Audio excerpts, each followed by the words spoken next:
pessoal, turma do 7º ano, voltando aí para nossa aula. Vamos começar, gente? Livro na mão. Pessoal, capítulo 3, hein? Ó, página 46 aí do livro. O título é Mudanças na Europa Feudal. Gente, é preciso que vocês pesquisem um pouquinho sobre a Europa feudal, ou o que é chamado de feudalismo, ou Idade Média. O livro não trouxe essas informações, mas isso não impede que vocês aprendam.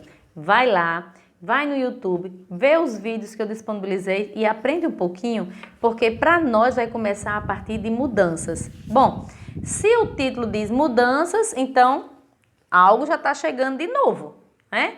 Qual é o novo nesse contexto? É as inovações tecnológicas na agricultura. Qual é o benefício dessas inovações? É ampliar a produção de alimentos. Qual é a consequência de ampliar a produção de alimentos? É garantir que as pessoas se alimentem melhor, vivam por mais tempo, sobra tempo para alguma coisa e outros ficam com tempo livre. Isso vai determinar a formação de grupos com atividades diferentes. Nós temos os camponeses que vão trabalhar na agricultura, mas nós vamos começar a conhecer aqui os artesãos que vão trabalhar na produção de mercadoria, né? Nós vamos ter outro grupo de pessoas, então isso é o resultado dessas mudanças.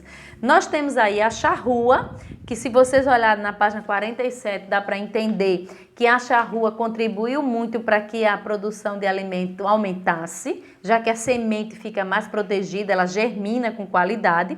Nós temos a rotação trienal, que é a forma de você fazer com que a sua terra, dividida em 3 partes, leve uma das partes para o repouso. Ela recupera os nutrientes e ela produz melhor.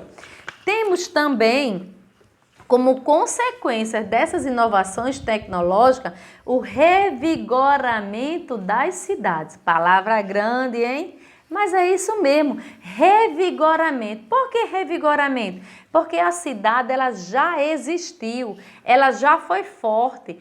Nós tivemos aí Roma, Grécia, Egito e tantas outras civilizações que tinham cidades fortíssimas. Mas a chegada da Idade Média, do feudalismo, marcado pelo juramento de fidelidade, vai ter que pesquisar essas palavras, hein? Vou colocá-las aqui, ó. Fazem com que a cidade venha a perder a sua essência e ela se apaga. Mas agora, com essas inovações tecnológicas, ela acende, ela revigora. Quais são as consequências do revigoramento da cidade? Primeiro, a ideia de que o homem é livre. O homem agora não está mais preso à sua terra nem ao seu senhor pelo juramento de fidelidade. O homem pode produzir na cidade com o comércio, principalmente com as feiras. E as feiras medievais é totalmente diferente das nossas feiras de hoje. Tem uma característica, aquela organização das bancas, aquele shopping ao ar livre, mas não é dessas características que nós temos que falar. Nós temos que falar da duração, da organização. As feiras medievais duravam meses, dias, ficavam num determinado lugar, levantavam-se e iam para outros. Não, hoje tem uma diferença um pouquinho nas nossas feiras, mas temos uma característica de semelhança, essa organização que tudo que você quer encontrar, você encontra na feira, assim como no shopping. Essas feiras vão dando liberdade a essas cidades, vão dando liberdade a esse homem que quer sair do feudalismo, vai formando um novo grupo de pessoas que são os artesãos, vai criando as corporações de ofício, que são grupo de artesãos reunidos, decidindo sobre o preço da mercadoria, sobre o produto, sobre a técnica de produção. Página 51, dá para vocês entenderem legal. E essa cidade liberta, ela conquista essa liberdade por um documento chamado Carta de Franquia. Pesquisa, pessoal. Tem muita coisa boa para vocês aprenderem. Carta de Franquia. Somada a tudo isso, nós vamos ter agora um novo movimento também marcado na Europa medieval. Nessas mudanças, que é a chegada das cruzadas. As cruzadas são expedições militares lideradas pela igreja que tinha por objetivo tomar Jerusalém dos turcos, dos muçulmanos, resgatar Jerusalém para o cristianismo. E por quê? Porque Jerusalém é o berço do cristianismo, mas é o berço de 3 grandes civilizações, né, pessoal? Dá para vocês pesquisarem um pouquinho sobre Jerusalém. Bom, essas cruzadas, o objetivo original era esse, mas nem todas tiveram esse objetivo. Elas vão mudando o objetivo, as características, vai passando por muitas mudanças. Pesquisem, assistam um vídeo que eu disponibilizei para vocês que é muito bom, dá para entender legal sobre as cruzadas. Verdade é que as cruzadas permitiram para a Europa medieval algo muito relevante, que foi o choque de cultura, a migração de cultura. Ora, se eu saio da Europa feudal e eu vou até Jerusalém, eu vou passar por outras cidades, por outros lugares, por outros povos e vou conhecendo outras culturas.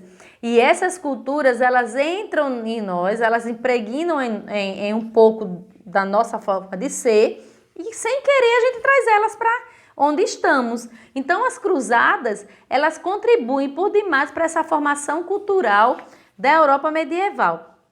E essas mesmas cruzadas contribuíram tanto para essa mudança, para esse legado cultural, que trouxe à cena as universidades, que até então não existiam. E essas universidades, que é um centro, um local onde reúne os conhecimentos, vai começar a trazer questionamentos sobre os dogmas da igreja, sobre a forma de pensar da igreja, porque o homem agora vai ter um outro jeito de pensar, um jeito mais intelectual, um jeito de discutir sobre acontecimentos da própria vida, né?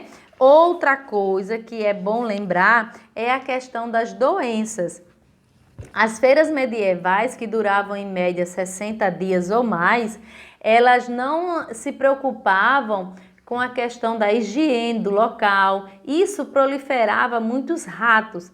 E os ratos, que cresciam em grandes números, eram portadores da pulga, né? A pulga do rato, e essa pulga picava o homem, e o homem era cometido de uma doença chamada peste negra ou peste bubônica. Verdade é que não tinha cura, e essa doença chegou a matar 1/3 da população na Europa. É muito legal, nesse momento, a gente estudar um pouquinho sobre a peste negra, porque ela é considerada uma epidemia. Nós estamos com o coronavírus, mas o coronavírus é uma pandemia. Ó, pessoal, eu vou colocar aqui, ó, vê a diferença de um para outro, pesquisa, tá? Vai ter uma questão dessa para a gente conversar.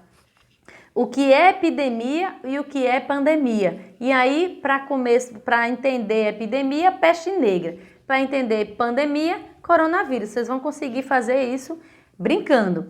Para concluir, o livro começa a trazer para nós um pouquinho da Guerra dos 100 Anos. O legal é que não durou 100 anos, tá? Durou 116, mas o nome é 100 anos, né? Vai entender a matemática?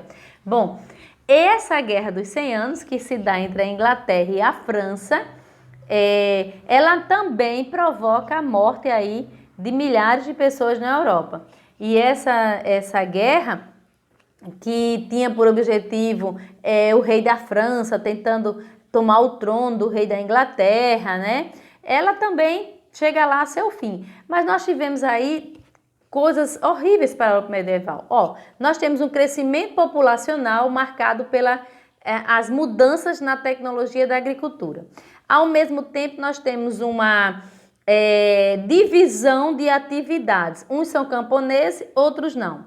Depois nós vamos ter aí as cruzadas, a peste negra e as guerras e revoltas, que vai permitir que morram a quantidade enorme de pessoas. Mas nós tivemos um acréscimo populacional considerável quando houve aí as mudanças na agricultura. Então, morreu muita gente, mas ainda ficou, dado uma equilibrada nessa Europa medieval. É bom a gente conhecer isso. Pessoal, eu vou deixar para vocês a dica de um filme. O filme de Joana d'Arc dá para assistir em família, programa em família, né? Já que estamos na quarentena. E é um filme muito bom, vocês vão entender legal, que se passa justamente na Guerra dos 100 Anos o filme. Lá no livro de vocês, na página 58, tem uma atividade sobre o filme, é uma sugestão para mim, deixando aí para vocês. O link já está lá disponibilizado. Assista o filme, pessoal, vocês vão entender melhor esse assunto. Mas para terminar, tô com saudade de vocês, ó. Nunca pensei que eu ia dizer isso. Pense, dá um like aí, ó, e até a próxima aula.